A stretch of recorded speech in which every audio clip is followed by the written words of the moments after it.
आशा पारेख यांचं काटा लगा से लेके कटी पतंग तक आणि सायनाऱ्यापासून अच्छा तो हम चलते है अशी अनेक बहारदार गीते त्यांनी दिलेली आहेत आणि आपल्या रसिक प्रेक्षकांची मन खिळवून ठेवलेली आहेत. असंच पुढील गीत आमची शोभा राजेश लता मंगेशकर यांनी गायलेलं जखमी चित्रपटातील आओ तुम्हें चांद पे ले जाओ.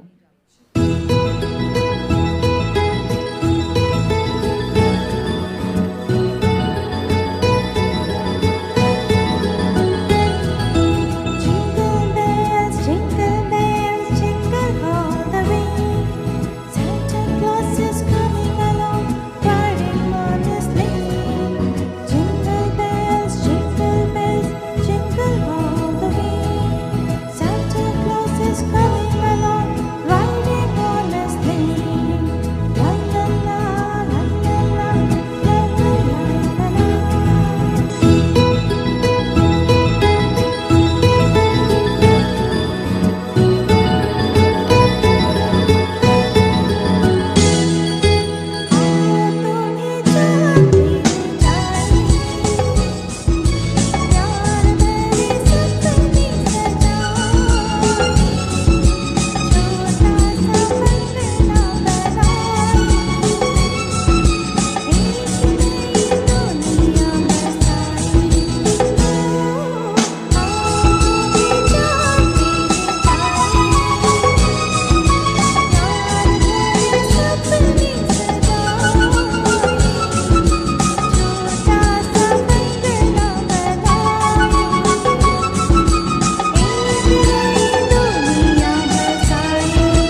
फॅन्टास्टिक, खूपच सुंदर.